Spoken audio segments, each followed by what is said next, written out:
Hey everyone, it's Sauce, and today I want to talk about 30 different ways to cut your backpacking base weight for free or at least very, very cheap. As we all know, reducing your base weight is one of the easiest ways to make your backpacking trips more enjoyable, but it can be a slippery slope of spending tons and tons of money on ultralight gear, low $600 tents. But there are plenty of ways to lighten your backpacking load without spending any money or at least spending very little. And today I want to tell you the ones that I've picked up over the years. If you like backpacking videos and the occasional personal finance rant, then this channel is for you.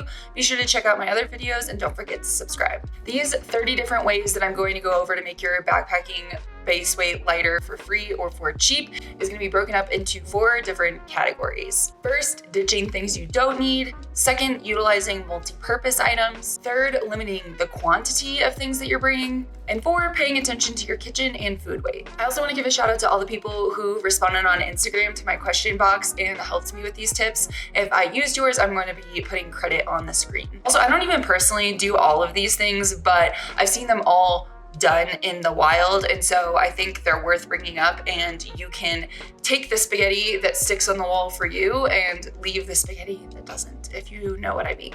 So on to the first category. Of course, the easiest and cheapest way to greatly reduce your backpacking base weight is to not bring the things that you don't need. If you are struggling with paring down the things that you bring with you on a backpacking trip, try literally physically writing down the weight of every single item in your backpack. You can use a program like Lighter Pack, but I definitely recommend packing your whole setup exactly as you would for a trip and then unpacking it and putting every item into whatever program you're using, because if you're just trying to do it from memory, you're definitely gonna forget things. Like, I've filled out a Lighter Pack before and just not included any of my first aid kit, but of course I'm carrying that every time I go. I just don't really think about it as part of my gear all the time. If you really force yourself to account for every single tenth of an ounce, it's gonna be a lot easier to decide what can be cut. And if you still need help, I'm going to be going over all the things that I think people commonly bring but could definitely be left behind. First is to leave the deodorant and perfumes at home.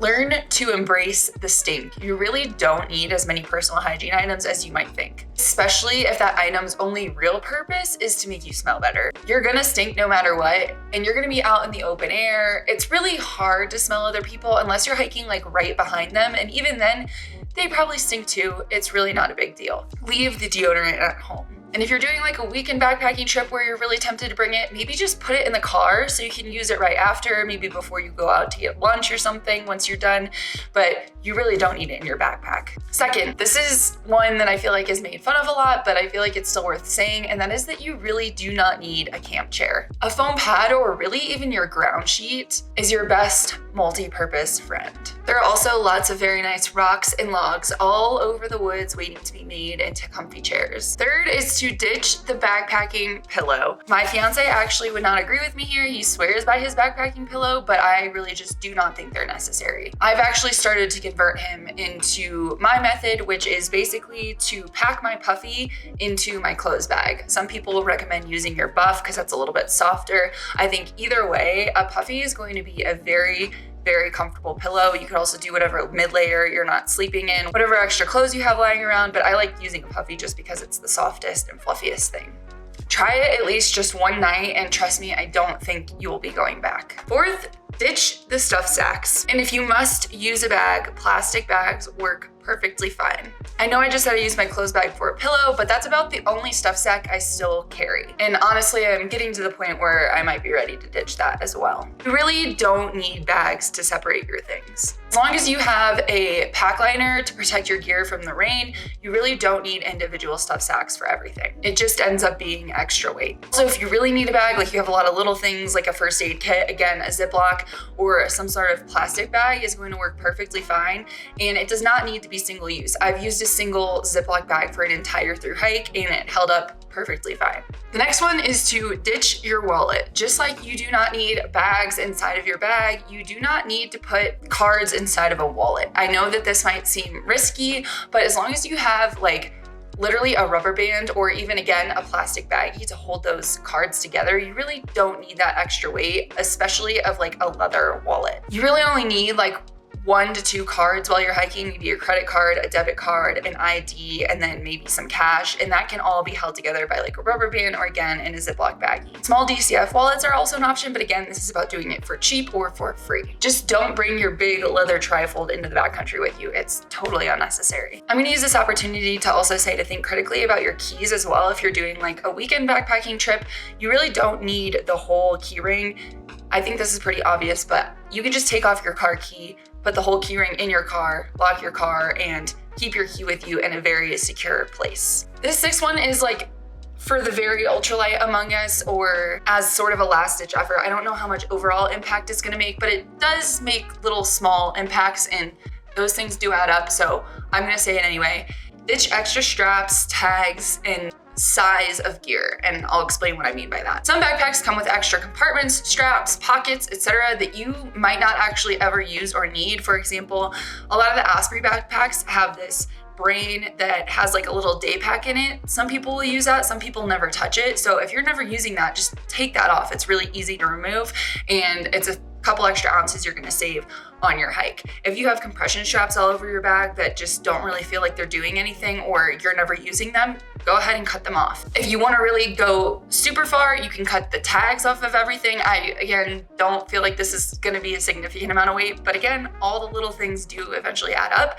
So maybe it's more even of like a mental practice of not bringing anything that's unnecessary. Many people also cut their sleeping pads to different lengths, and that's what I mean by bringing less size of your gear. You can actually make your foam pad even shorter than they come and use your backpack or your extra clothes to insulate beneath your feet at night.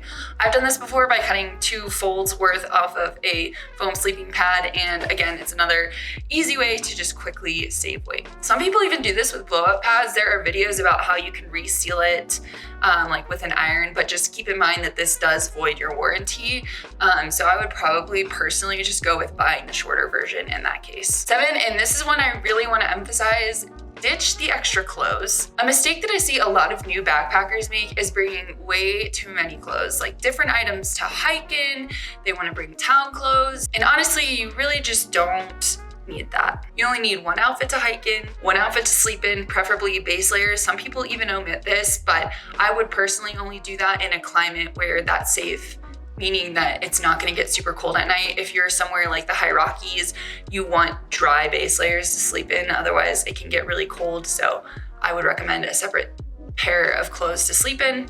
Maybe you need 1 more warm layer, like a puffy or a mid-layer fleece, depending on the weather. You'd need rain clothes, 2 pairs of socks total. You really don't need more than that. And then same with underwear, 2 pairs total. I know that might sound gross, but trust me, once you get out there and again, just start to embrace the stink and the funk that comes with going and playing in the backcountry, you'll start to get used to it. You also really don't need town clothes. Now, this is a luxury item that some people still choose to bring, but if you're in the phase of trying to pare down your pack weight, I recommend leaving the town clothes at home. If you need clothes to do laundry in, you can always use your rain gear and a puffy or something like that.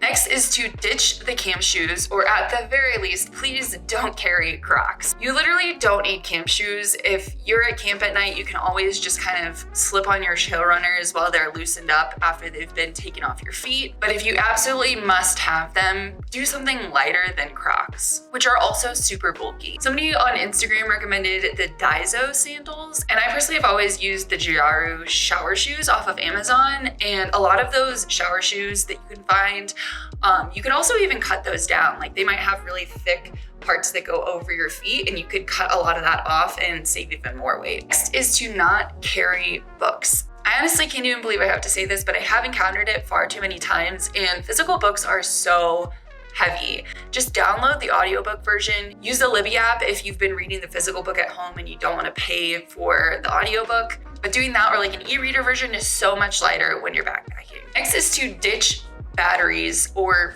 battery-powered items. Battery-powered things like headlamps are generally heavier than their rechargeable counterparts, and carrying batteries and backup batteries is also pretty heavy as well. Chances are, if you're carrying a phone, you're gonna need a battery bank anyway, so you might as well just use that to charge all of the electronics that you're gonna carry with you, and try not to carry extra batteries as well. Next is a little bit of a controversial one, and that is to ditch your trowel. I did this for a while, and to me, the ease of carrying my trowel to dig my hole holes ended up being more worth it in the end. It just took me a while to try and dig a hole with whatever I had on hand, which a lot of times was a rock.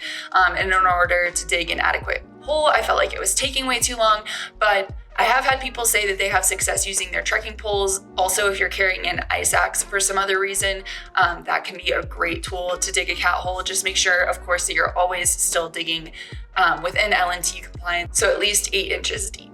And that brings us to our next category, which is embracing multi-purpose items. Another great way to reduce backpacking base weight is to find things that fill multiple purposes. This is essentially another way to ditch things, but it's a little different, so it gets its own category. Number 12, and the first multi-purpose tip, is to use a rain jacket as a tarp and also as a pack fly. If you get a big enough rain jacket or poncho, you can actually use it as a pack cover as well. You just kind of put it on over both you and your pack, so you're not carrying a separate item to cover your pack up in the rain. Another way to avoid carrying a pack fly is by either getting a backpack that doesn't require one, aka a waterproof pack, or lining your pack with a trash compactor bag, which is my personal favorite route, so that all your important items are protected from the rain and you're not carrying a bunch of extra gear. I've even heard of people using the trash compactor bags as rain skirts so they didn't have to carry rain pants. So that's another cheap option for, again, lightening your load a little bit. The 13th way I have for reducing your backpacking base weight is to use tape and gauze as band-aids, as well as many other items. Tape and gauze can go a long way for a lot of different uses. Personally, like I said, this is what I pack instead of band-aids. And then the tape can also be used for other things like covering blisters or as gear repair, whereas just a band-aid is not going to be able to repair anything. So in my opinion, just bring the tape and gauze and ditch the band-aid. 14th way to reduce your backpacking base weight, and the next multi-purpose item that I always like to bring, is a bandana or a buff. Bandana or a buff have tons of uses. You can use them to hold back your hair, protect your neck from the sun, pre-filter water as a snot rag, to dry off things that were left out on the rain or the morning dew off of your tent, and to clean your cook pot. I've even used a bandana to dry off after showers at RV parks when there were no towels around. You really don't need a camp towel or a bunch of different items if you are properly utilizing a buff or a bandana. I've even seen people use buffs and bandanas as sort of a knee brace or a way to compress their injury overnight while sleeping, which eliminates the need for something like an ACE bandage. Another great item to have that's super light and great for multi-purpose uses is a plastic bread bag. You can use this in combination with socks to make sort of waterproof gloves. And I know that sounds wild, but it can be really nice on chilly and somewhat wet mornings without having to pack gloves. Bread bags are also really great to put on your feet if you're going to be walking through a lot of snow. It can keep your feet from getting wet and staying wet all day long. And that kind of eliminates the need for waterproof socks or heavy boots. Moving on to the next category of ways to reduce your backpacking base weight, and that is to limit quantities of items or repackage them in lighter ways. So number 16, limit or repackage hygiene items. If you really feel like you need to bring soap, you can put it in a small eyedropper container rather than bringing along the whole bottle. You can put hand sanitizer in a 1 ounce container that you can put in a fanny pack, again, rather than bringing like a bigger bottle. You can repackage lotion into a 0.5 ounce container rather than bringing the entire bottle of lotion. You can buy the tiny travel toothpaste rather than buying a whole tube of regular toothpaste, or you could even try out the toothpaste tablets, which personally I have never tried, but would be lighter, obviously, than the liquid toothpaste. Carry a smaller travel toothbrush instead of a regular denser one. I see people even use like the replacement heads for electric toothbrushes as an option. Personally, I like the one that I linked below from Lightsmith because I like that it's a little bit longer but still has a really thin handle. That way I'm not sticking my hand all the way in my mouth when I'm trying to brush my teeth, but I still reduce that handle weight. If you're a baby wipe person like me, you can repackage baby wipes in a Ziploc bag rather than carrying the whole pack. I like to split them with people when I'm on through hikes, but I can also just divide them into bags when I'm at home or divide them into bags when I'm sending resupply boxes. Number 17 is to wear more sun protective clothing and therefore have to carry less sunscreen. If you're intentional about your clothing choices, you can pack less sunscreen. If your arms and legs are already covered by photoprotective fabric, then you don't need a huge bottle of sunscreen for a few days. You'd be surprised how far a 1 ounce tube can go when basically your whole body is covered and all you really need to put it on is your face and neck. And that brings me to number 18, and that is to treat clothes with permethrin and carry a light bug head net rather than carrying a bunch of bug spray. If most of your body is covered by permethrin treated clothing and you have a lightweight head net, you can get away with carrying almost no bug spray at all. 19, use a small brush or comb. Instead of other like big, bulky, heavy plastic brushes, you can use a bamboo brush that's really small or a plastic comb. And honestly, if you're on a weekend trip, you probably don't need a comb or brush at all. Number 20 is to bring a tiny Swiss Army knife with built-in scissors rather than a large knife. People may disagree with me on this, but I really don't think you need a big, bulky knife for backpacking. In most instances, a mini Swiss Army knife with some built-in mini scissors is going to do the trick for all the things that you need. I've also been recommended a size 10 surgical blade and mini scissors as an alternative option. This next one kind of goes in both of the previous categories, but that is to not bring more than you need on short trips. If you're just going on a short overnight, it's time to think really critically about what you actually need. Do you really need a big fat 20,000 milliamp hour battery bank if you're only going to be gone for a night? And if it's going to be above 70 degrees the whole time, do you really need a puffy? If you're leaving tonight and getting back tomorrow afternoon, how much food do you actually need? You're probably not going to need more than a day and a half's worth. So check the weather, consider your timing, and only bring the essentials on shorter trips. And that brings me into the last category for reducing your backpacking base weight for free or at least very cheap, and that is to dial in your kitchen. Number 22 is to think critically about the weight to calories ratio of your food. You always want to try for a higher calorie to ounce ratio in order to make sure you're carrying food that will keep you full while also not carrying a bunch of excessive weight. Fat is going to be the best bang for your buck, so a lot of people carry things like olive oil packets to get more calories for the weight. Number 23 is to get rid of unnecessary food packaging. If you've ever seen through hikers loitering outside of a grocery store, this is most likely what they're doing. It's taking off all of that extra packaging that comes with food in the grocery store and condensing it for their time in the backcountry. This both reduces the weight that they have to carry and also the trash that they have to carry out. So it's definitely a win-win and something that you want to do not just on thru hikes, but also weekend backpacking trips as well. Number 24 is to learn how to do a good bear hang so you can do that where regulations allow rather than bringing a bear can. Bear cans are extremely heavy, and if you can do a proper bear hang, that's always going to be a lighter method than trying to carry a big bulky can. Ursacks are also lighter than bear cans, so make sure you know how to properly use those if you're going to use that as an alternative as well. And of course, again, check the regulations of where you're at. Number 25 is to simplify your eating setup. So just one eating vessel and one utensil. You don't need a bunch of different pots for different meals or even different cups for drinks. Some people use chopsticks because they're super light and super versatile, and some people recommend plastic like fast food utensils as well because again, super light and also very easy to replace if you happen to break or lose it. I really mean it when I say you can get away with one pot, one stove, and one utensil for your entire backcountry eating setup. You can ditch the camp cup. You don't need an extra mug for your coffee in the morning. Just use your pot. I'm sure you all saw this next one coming, and that is number 26, cold soak to save weight. Even lighter than one stove and one eating vessel is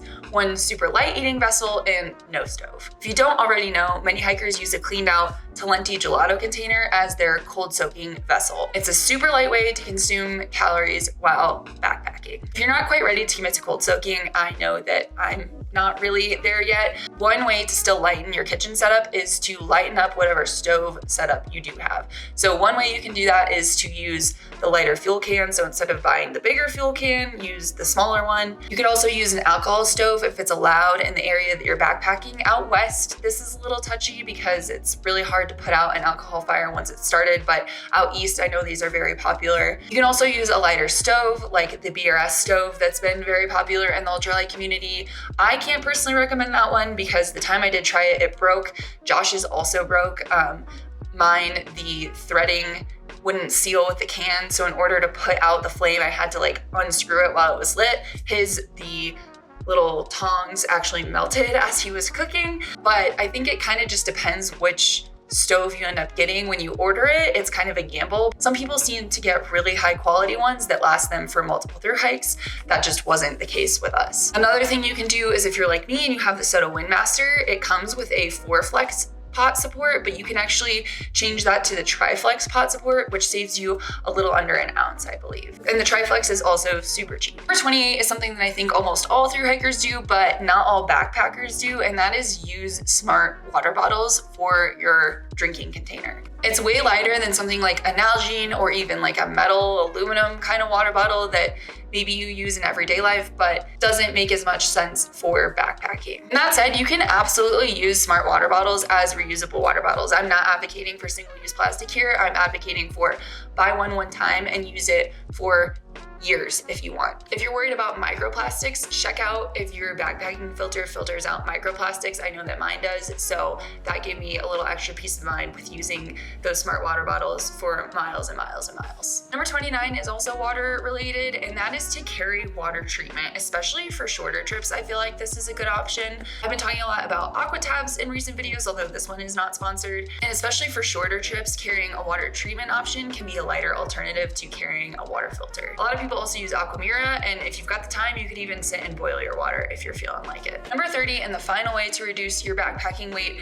for cheap, and this method is actually free, is to not carry excessive water, with the caveat of please be smart about this. One of the easiest ways to lighten your load is not carrying water that you don't need. 1 liter of water is 2.2 pounds. So consider drinking a lot of water at water sources to ensure that you're super hydrated and carrying just enough water to get you to the next water source. But I beg of you, please make sure you are certain of your water sources if you're using this method. Don't cut it too close. Don't only bring 1 liter of water for the next 10 miles just because you know there's a water source there. Again, be smart about it. But I also see a lot of new backpackers carrying 3 liters of water when they're 2 miles away from another water source, and that's just not necessary. So that's 30 ways you can lighten your backpacking base weight for free or at least very cheap. Again, shout out to the people who contributed ideas for this on Instagram. Please leave any of your additional hacks that you may have to share in the comments, and let me know if you have any questions. Thanks for watching. Bye.